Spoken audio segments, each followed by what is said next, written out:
Well, two coaches, two hot seats, and one SEC game that could become one of the biggest swing games of the 2026 season.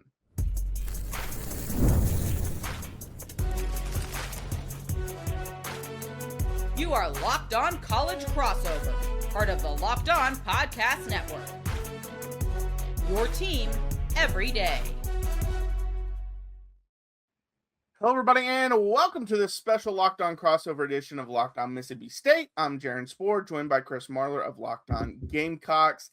Today, we're previewing one of the most intriguing games of Mississippi State's schedule, and we're doing it from both sides of the rivalry. We'll start by discussing USA Today's Blake Topmeyer ranking Jeff Lebby and Shane Beamer as the two hottest coaches in the SEC. Which coach needs the game more to quiet the criticism? Then we'll break down what I think is the biggest concern for Mississippi State entering this matchup.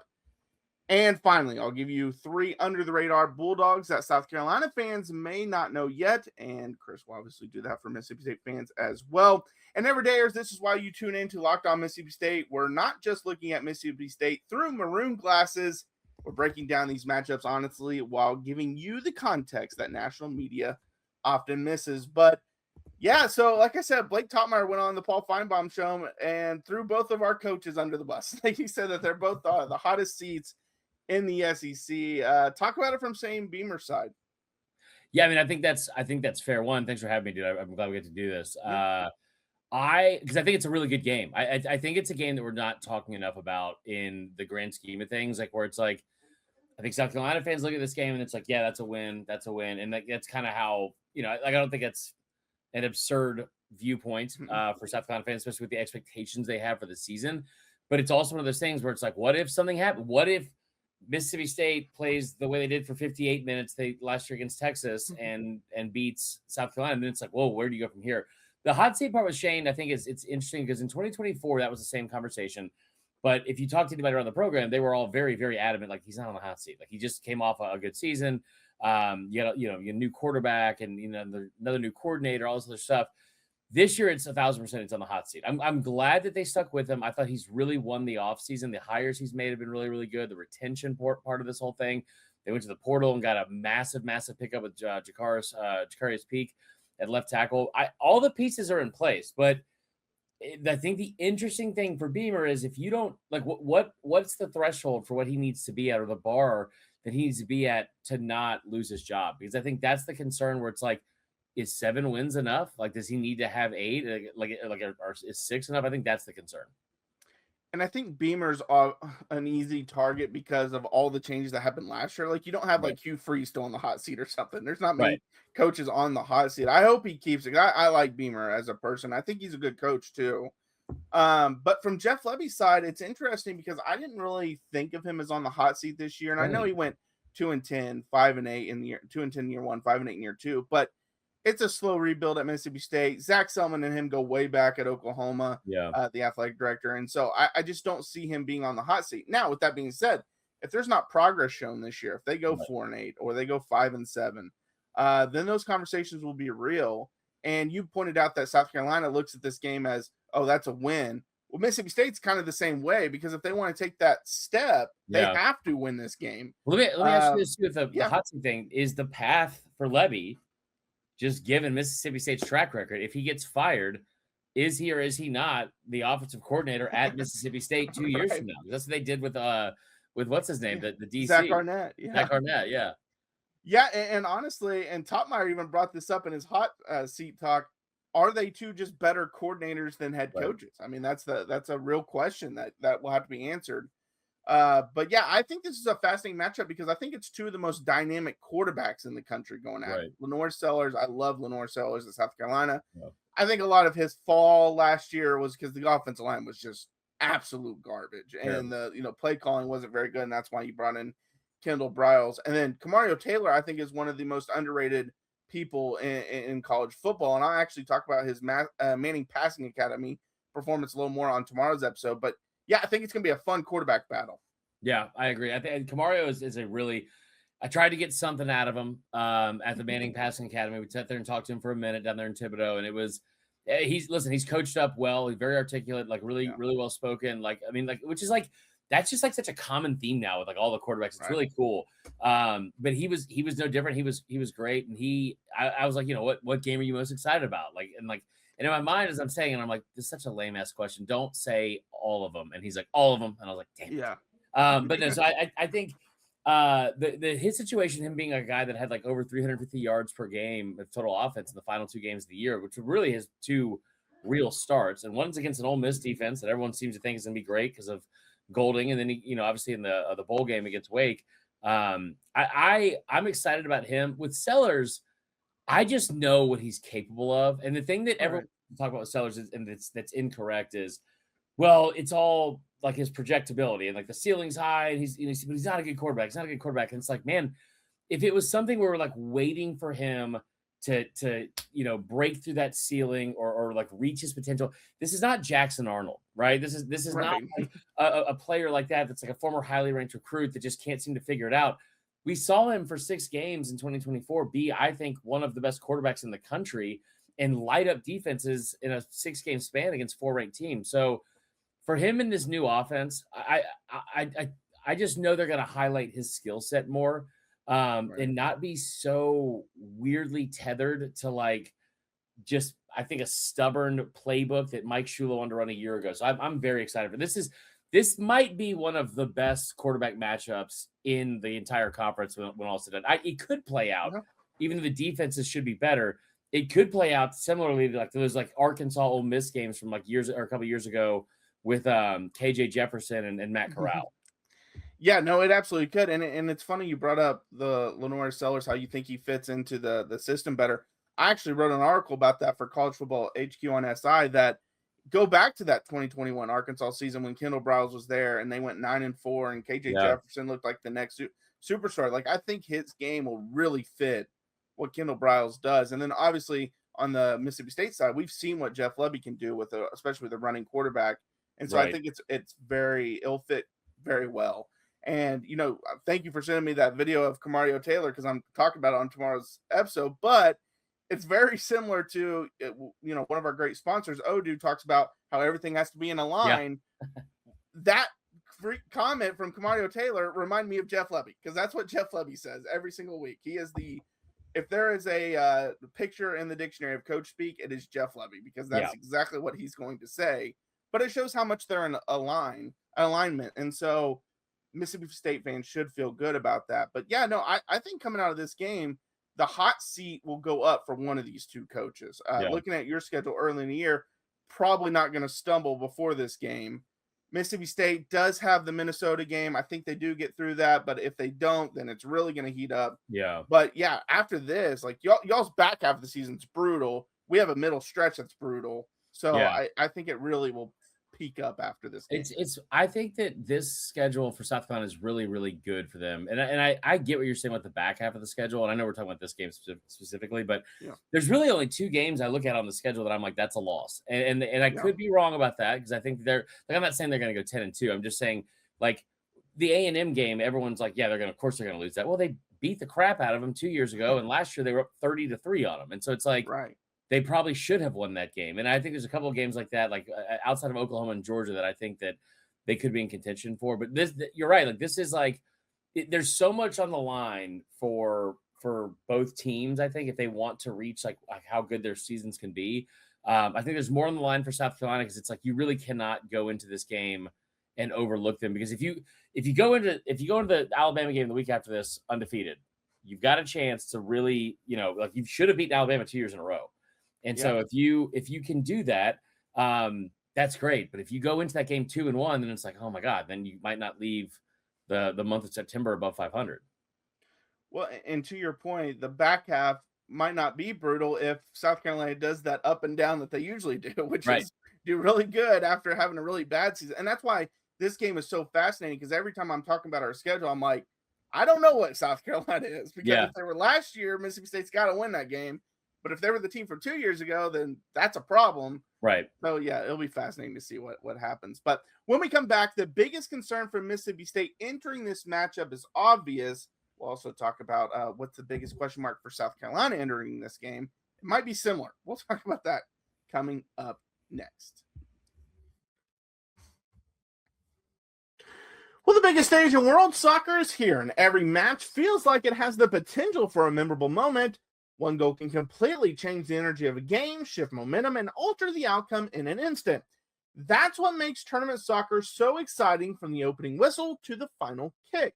Now, FanDuel is giving fans another reason to stay locked into every match with every goal pays. Bet on a match and get bonus bets for every goal scored in that match. More goals mean more bonus bets. All you have to do is turn on your token. I was looking at some of the odds for the who would actually end up winning the tournament. France leads with plus 340. Argentina's right behind with plus 410.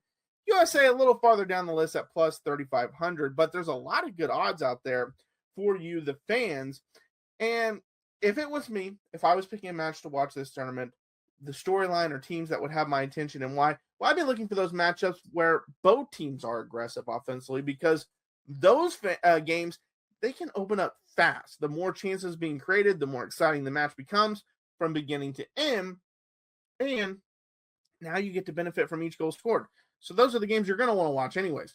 So from the opening whistle to the final kick, let there be goals on FanDuel. Visit FanDuel.com to get started now. All right. Well, thanks for making Locked On Mississippi State your first listen every single day, and Locked On Gamecocks your first listen every day. Part of the Locked On Podcast Network, your team every day, and get your daily Mississippi State and South Carolina fix completely ad-free by joining the Everydayer Club today. Start your 7-day free trial right now and get closer to your team without the interruptions. Click the link in the show notes or go to the URL lockedonmississippistate.supercast.com or lockedongamecocks.supercast.com to claim your free trial. So the biggest question heading into this game, I feel like for both teams, it might be the offensive line. Yeah. I mean, I was wondering if you're going to make this segment add another topic to it, because it's the same answer. It's the same answer for sure. I remember looking at the numbers on this the other day, and I feel like Mississippi State was up there over the last couple of years. I don't know how many they gave up last year. South Carolina has given up, I think, they've given up 40 or more in each of the past three seasons, and it's once again the biggest question mark. Yeah, and it's funny because when I've talked about this brutal 4-game stretch for Mississippi State, one of the games in that stretch is Oklahoma. Yeah. And I always bring up, go back and watch, if you're a Mississippi State fan, watch that Oklahoma South Carolina game. And that's why that game is now such a worry for them if they don't have the offensive line fixed, because kind of defense. What was that? From last year?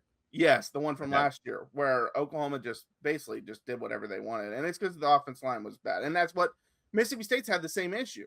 Now, a couple years ago, it was kind of vice versa for South Carolina and Oklahoma, because South Carolina feasted on Oklahoma. So that game will be fun to watch. But no, yeah, I mean, you're replacing 4 of your 5 starters, and the only starter that's back is Cannon Boone. Now, the argument is you're placing 4 starters that weren't very good last year. So maybe that's your positive. But some of the guys, and I will say they did better in the transfer portal. They went out and got DJ Chester from LSU. In the past, they've been getting some lower level guys, and I'm not saying lower level guys can't play, but it helps when those guys are at SEC programs that are coming to your program. Yeah. So they got him. They did get Miles McVay from North Carolina, who played really good at the end of the season there. But Jakeem Shumpert-Perkins at left tackle is kind of the interesting one, because he didn't really play much last year. But Lebby has said many times that he sees first-round potential in him. Mm-hmm. The issue is he's a redshirt junior this year. So if the potential's there, he's got to start living up to it. Yeah, that's it's fair. It's funny you bring up the Oklahoma game, because I was thinking about this from 2 years ago. That's one of the most perfect examples of winning masks everything, because I think about that game, South Carolina was up 21-0 the first 5-6 minutes of that game, and it was over. But in that game, they also had a situation where South Carolina had 9 sacks in that game. Yeah. Oklahoma had 7. It didn't matter because the game was over, but it was they didn't have over 300 yards of offense. It was a pretty brutal day. But I'm with you on that. The McVay thing's interesting because it's a kid it was originally at Alabama, and I think they was a part of Saban's time there, or his last class. I could be wrong about that. But him going there, and then they kind of pulled a little switch or trade, because I think the left tackle from Mississippi State last year is now at Bama. KJ Chester's a guy I've got to see up close at LSU. Not one. He was routinely the weak link of that LSU offensive line last year, which was also bad. but also he didn't have a lot of help around him. It was just a bad offensive line in general. The big thing for him is you got to put him at the right position. Like I want to say that he played center and he should be a guard or the opposite. I can't remember exactly which one it was, but you cannot bump him out to right tackle, which they did a couple of times, and it was like, that's a bad idea. The concern for South Carolina is the same. It is the same. You lose all these starters from last year. I think you only returned. I mean, there's a couple of guys that could potentially be depth pieces that are returning. Shed Surratt's a guy that started last year for him. He could be your starting right tackle.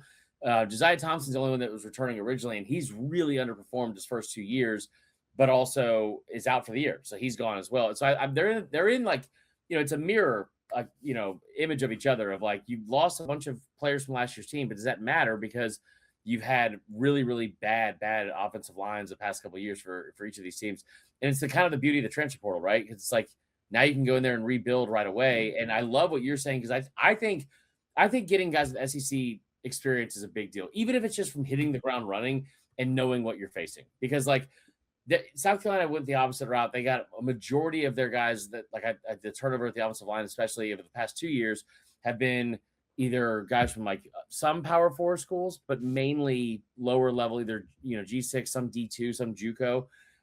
So I think Mississippi State might have I like their what's the word I'm looking for here? Strategy with that, maybe a little bit more than South Carolina, but I do like the guys that South Carolina has brought in. Yeah, and you mentioned the last 2 seasons giving up over 40 sacks. Mississippi State's close. We gave up 45 last year and 38 the year before, so we're not far behind on that one. Maybe is that what it is? Is it y'all give up 83 and South Carolina's given up 84 in the past 2 years? Yeah, something like that. It's only a difference by 1. Yeah, it's not been fun to watch. That's for sure. But I will say, well, real quick question to you: do you think the new offensive scheme will help out the offensive line? Like, do you think the offensive line was just that bad last year, or was it was bad, but this made it way worse? So it was bad, but it was also weird because it was like the offensive line coach last year was really, really bad. He's gone. I think he's at Nebraska now. I could be wrong. But then on top of that, you had this weird. I don't know if it was stubbornness or if it was like they were concerned that they didn't want to lose Sellers to injury or something like that. Like, he's not been very injury prone. He's missed a game and a half in 2024 because of an ankle sprain. He got knocked out of the Vanderbilt game last year, but then returned the following week. It's not like he's been a guy that's like, oh my God, like we're so concerned that he's going to get injured if he's like fragile. He's not like Tua. Now the ability for him to run the football was completely missing from last year's offense. Like they just didn't do it. And that is, I still can't wrap my head around it, especially when the rare few times you got inside the 5 or 10 yard line, not running your 6'3", 240-pound unicorn is pretty crazy to me. So I think in this offense, they should be better. I also love the fact that, and this is not talked about enough, I think, for South Carolina, is not only did they get in a new offensive coordinator and a new offensive line coach, they got them from the same school. Like, Randy Clements came over with Kendall Briles from TCU. So at least there's like a familiarity there and some continuity of how they want to like run stuff, what they want to do up front, the kind of players they want to have up front. And they kind of got a little bit of a head start with that. Yeah, every time I write a story about LaNorris Sellers and I compare his 2024 to 2025, I am blown away at his rushing stats because it's like 100 yards for like 1.5 yards per carry, and that should never happen. There was a stat last year that he ran. I'm gonna misquote this, but I'm pretty sure I'm right. Against LSU, he ran for like 800 yards in the game, like from sideline to sideline, running for his life. It was crazy. Well, the Oklahoma game was that way too, because he could have easily been sacked more, but he continued to break tackles after break tackle, and then we'll get rid of it. Yeah. No, and another concern, like, I almost threw in the defensive line as well, because that's obviously a concern for Mississippi State. They haven't got many tackles for losses or sacks or anything like that. But and that's the one I brought up in previous discussions, like when we did Locked On Missouri. Last year, Missouri ran for over 300 yards on Mississippi State. So the defensive line is the biggest concern for that one. But because of the question mark offensive line for you guys, I felt like defensive line was maybe a little more of a pass. But Dylan Stewart just should terrify every Mississippi State offensive lineman. He should terrify everybody. He's awesome. Yes. And here's the thing too. This is, I've talked about this a lot this offseason, and people are really eager to be like, well, South Carolina's going to suck. They always suck. And it's like, okay, I get it. Like, I totally get it. Yeah. But if we're being fair and honest about the way this roster has been constructed, and it's very similar to 2024 in that you're really, really good, like from like a depth standpoint in the interior defensive line. You return all of your linebackers, like right behind them. You have a really elite edge rusher. Kyle Kennard won the SEC Defensive Player of the Year 2 years ago. Now you have Dylan Stewart, who might be the best defensive edge rusher in the country outside of Colin Simmons, or maybe is better. And then the way that team was built was you had Kyle Kennard, then you had this other freshman 5-star we didn't know what to expect from, which was Dylan Stewart. Well, now you have Dylan Stewart as the third-year vet, and you have a Julian Walker who's a 5-star who's a true freshman. So it's very weirdly similar to the way they've set that up. I think that they are going to be really good defensively in the interior defensive line specifically. They are the bodies they have there. You're not going to be able to run the teeth at defense anymore like you were able to do at times last year. I think the mismatch of this of all, and in South Carolina's offensive line, I'm not going to say it's going to be like they're not sniffing the Joe Moore Award anytime soon, right? But they should be much improved. The defensive line for South Carolina, I think, is a bigger mismatch against Mississippi State's offensive line than the other way around, just because of some of the bodies they have there in the depth. Yeah, I would agree with that. And I actually do think Stewart might be better than Colin Simmons. He just maybe doesn't get the pub because he's at South Carolina over Texas. And for all the people that think that South Carolina will just be bad, I still think they have two of the best football players in college football with Stewart and Sellers. And that makes it. And but you had it last year. And so I built my entire offseason last year based around that. And it was so regrettable. I was like, guys, here's the thing. They've got maybe the best offensive player and maybe the best defensive player. It's like, here we come, 4-8. Yeah. You need the other pieces around you. That's what you need. But all right, coming up next, let's finish with 3 Bulldogs that South Carolina fans may not know today, and some players that Mississippi State fans may not know for South Carolina, but they absolutely could by the end of this game.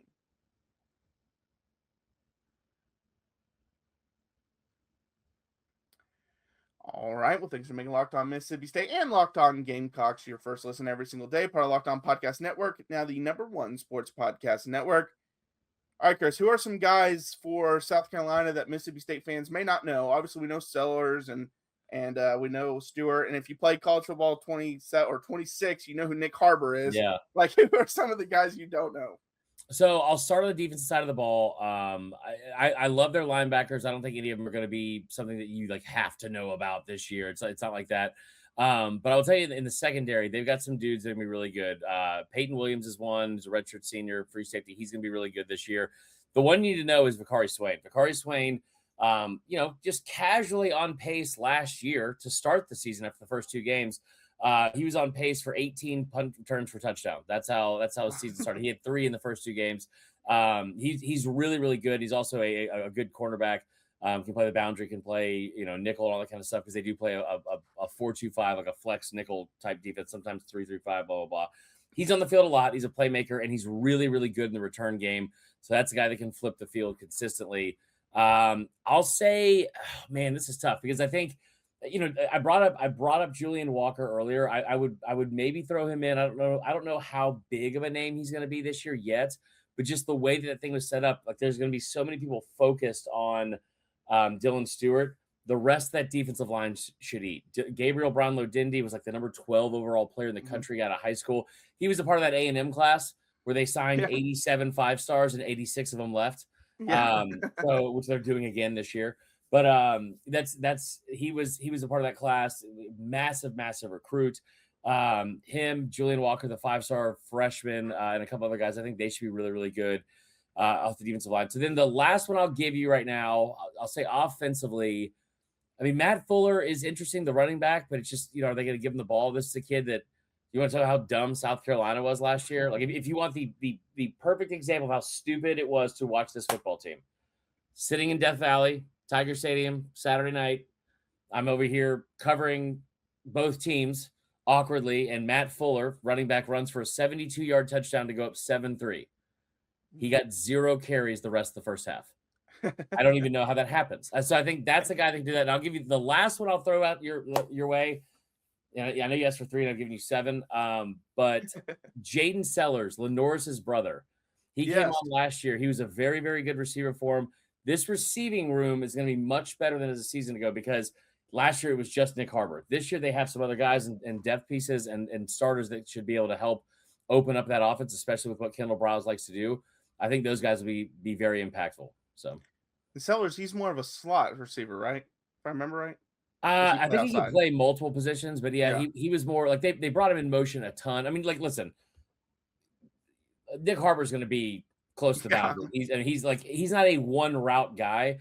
But the thing I love about what Harbor's able to do this year with the other talents like around him, last year it felt like they tried to make him do everything. Like he's got to run slants, he's got to run screens, he's got to run this. Like it's like he can take the top off the defense, and now he's going to be even better as a deep threat and like 15, 20 yards because of the other layers they've added to the receiver like position and some of the routes they'll be able to run set up around him. Yeah. So for Mississippi State, I've done 2 of these crossovers, and I don't want to say the same players every time. So I'll go a little different here. I'm going to go with Quinten Taylor as the cornerback. He's from Iowa State. Everyone knows about Kelly Jones and how good of a player he is, and could be a first-round pick depending on some of the projections you look at. So the question has been, who's going to be that opposite guy? Because last year teams just did not throw at Kelly Jones, and so the opposite guy got a lot of balls thrown his way. So we'll see what happens. I think Quinten Taylor is going to be that guy, and he played really good as a redshirt freshman last year at Iowa State. And if he can just continue to improve, he could be a really good pair with him. Yeah. The other one is Vicari Tillman at linebacker. He played quite a bit last year, but he's going to have even a bigger role. And I think mainly because I think Zach Arnett's defense fits him better because Zach Arnett's he loves to get pressure and bring linebackers on exotic blitzes and all this stuff. And I think Tillman could really benefit from that whereas last year they didn't bring a lot of pressure. And when they did, it wasn't a crazy blitz. So it usually got picked up pretty quick. The other one I'll say, he's an offensive guy. I've said him actually on every episode. I'm still going to say it. San Francisco McGee at wide receiver. He showed out last year at the very end of the season. Yeah. And so we'll see if he ends up beating out Marquise Johnson for that third wide receiver spot. But I said this many times. Last year, Brennan Thompson and Anthony Evans at wide receiver were basically it for them. Yeah. I think they combined for like 1,800 yards. And then your next highest guy at wide receiver was like 200 yards. Right. And Jordan Mosley started at wide receiver as your third receiver for most of the year. And I think he caught like 6 passes all year. So you had to have a third guy out there that can do something.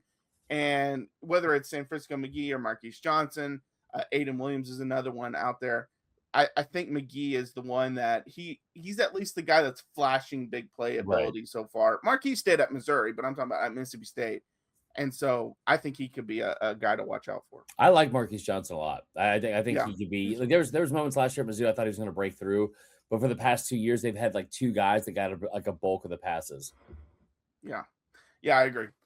All right, well, thanks for tuning in today to Locked On Mississippi State and Locked On Gamecocks. Like I said, tomorrow we're going to talk about Kamario Taylor's Manning Passing Academy. I'm not. Yeah, he's not. I'm going to do that. So make sure you subscribe and follow Locked On Mississippi State and Locked On Gamecocks to get all the latest episodes. We're on YouTube, Instagram, TikTok, Twitter, Facebook. If you never miss an episode, the Everyday Club is built for you. One last time, get Locked On Mississippi State and Locked On Gamecocks ad-free, plus members-only Discord access and more. Head to the custom link, Locked On Mississippi State or LockedOnGamecocks.supercast.com to join the club. And for those of you on video, we send you to the first ever 24/7 National Locked On Podcast Network YouTube channel. On audio, make sure you make your second listen Locked On College Basketball. For Locked On Mississippi State, I'm Jaron, and until next time, Hail State.